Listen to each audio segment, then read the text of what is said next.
As we pick up the action now in the lightweight division, Víncenc Pazíjenca against Sергій Mічnik. And this now is the second round. The first round, there was some action, the Russian seeming to win it because of his larger size and more compact style. This is the second round. Pazíjenca, 19 years old, from Cranston, Rhode Island. He's 5'7". And Mічnik, 21 years old, from the Ukraine, is 5'10". So the 3 inches and the bigger reach here are the advantage to the Russian. But Pazíjenca is a cocky little fella, isn't he? That certainly is a great advantage to be at 5'10", again, opposite an opponent who's 5'7". And this Russian boxer, like the past we've seen, also steps back and steps in very quickly, but has a kind of a soft jab, as we say in the trade. Doesn't have that stiff zing to it. Mічnik is the 1981 Soviet champion. An interesting thing happened to their road work in a little park opposite the Hotel Metropole here in Moscow. It's been snowing quite heavily, and there was a lady worker shoveling snow, and she accidentally tripped Pazíjenca, and he missed a few days of practice because of that slip. It hurt his back. What was that little foxtrot he was doing there, Arthur? Well, he's imitating, of course, Muhammad Ali, who started all those histrionics in the ring. And he's getting hit because of it, isn't he? Yeah, he drops his hands too low. He does that shuffle. But this is another American boxer whom I think will be a pretty good fighter in a year from now, because he's got the guts, he's gutsy, he has the moves, but he has to be corrected on the way he holds his hands in his arms. Second round of this lightweight fight. 3 3-minute rounds.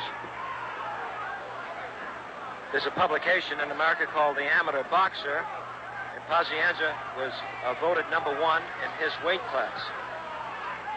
Now there he goes with his arms down again. Fighters do that because they tire and they want a brief rest. He's always moving, though, isn't he? Like a water bug, look. Yeah, because of his always moving that way, he's not in proper balance. He doesn't have a good square fundamental stance. The Russian getting in a few there. Sергій Mічnik. Russians leading here 3-1. Now that's what he should be doing a little more of. If he boxes on the inside like he did during that last encounter, he'd be better off.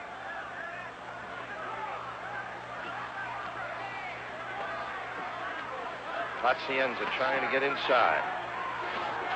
Pazíjenca seems to lead with his right a lot. He didn't learn that from Pat Nappy, I'm sure.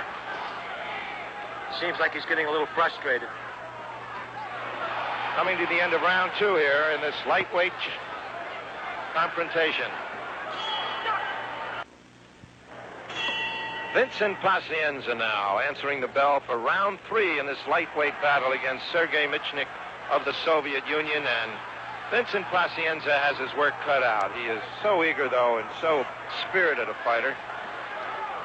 But he's giving away a good bit in height and reach to the young Russian. The Russian team here, as a matter of fact, Art, is quite strong. The squad includes 4 Olympic medalists from 1980, 6 1981 European champions, and 1981 World Cup champions. But that's what it's all about, to fight the best, to get the experience, isn't it? Yes, and what you noted, that long reach and that height is a distinct, great advantage to have. Pazíjenca should attempt to get in a lot closer, but it's very difficult for him to do it because of that long jab. Pazíjenca is a very exciting boxer to watch. He resembles Boom Boom Mancini, who is a pretty good professional fighter in the United States. He's got all the moves, lateral moves, stepping back and forth, and I think that he has a great future. He probably will represent the United States in the 1984 Olympics if he keeps up his experience along the way. He's a business major at Rhode Island Junior College in Warwick, and he's got all of the spirit you'd ever want. Yeah, he's extremely confident and cocky. He's the kind of a kid you like. He's the same way when you're talking to him in person than most of the boxers. Having his hands full here, though, because of the size of the Russian and perhaps the experience. When Pazíjenca gets on the inside, he tends to hold. When he gets on the inside, what he should be doing is more body punching. But that Russian is very, very elusive. He's back and forth, and you'll notice that the referees are visible in the amateur ranks, and rightfully so, because they're attempting to protect the fighters, and they notice all the infringement of the rules. Pazzienza is getting clipped every time he comes in, but he's a game kid. When you notice he punches both gloves, that means he's getting ready, but he doesn't have the force behind him. Now, that was a right cross, and it seems that Pazzienza looked a little annoyed about that, and I don't know why. That was a right-hand lead, of course. It's going to get him in trouble sooner or later, isn't it? Yeah, it looked like he's throwing a baseball then.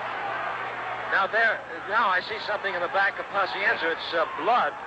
That's what happened. He hit him again in the back of the head, and apparently that disturbance a moment ago was because of a gash. All right, referee Robert Wemberly now stopping the fight for the moment, I believe.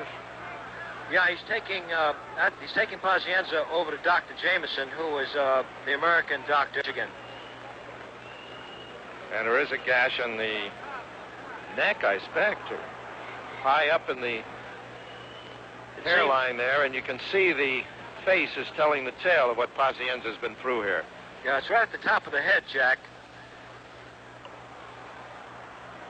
All right, they resume. Okay, it looks like Pazzienza's mad now. He's going to come out. Yeah, look at him go. Yep. If he could get on the inside, he'd be better off, but it's very, very difficult. That Russian's a cute boxer.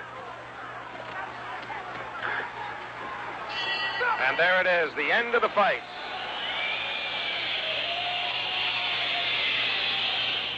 Well, now, this Pazzienza attempting to get on the inside, but the Russian has that quick, snappy jab. It makes it impossible for Pazzienza to get on the inside like he'd like. And here's the decision, and of course it is to the Russian. Sергій Mічnik defeating Pazzienza in the lightweight division. And that makes now the score, the Soviet Union 4 and the United States 1. We'll be back with more.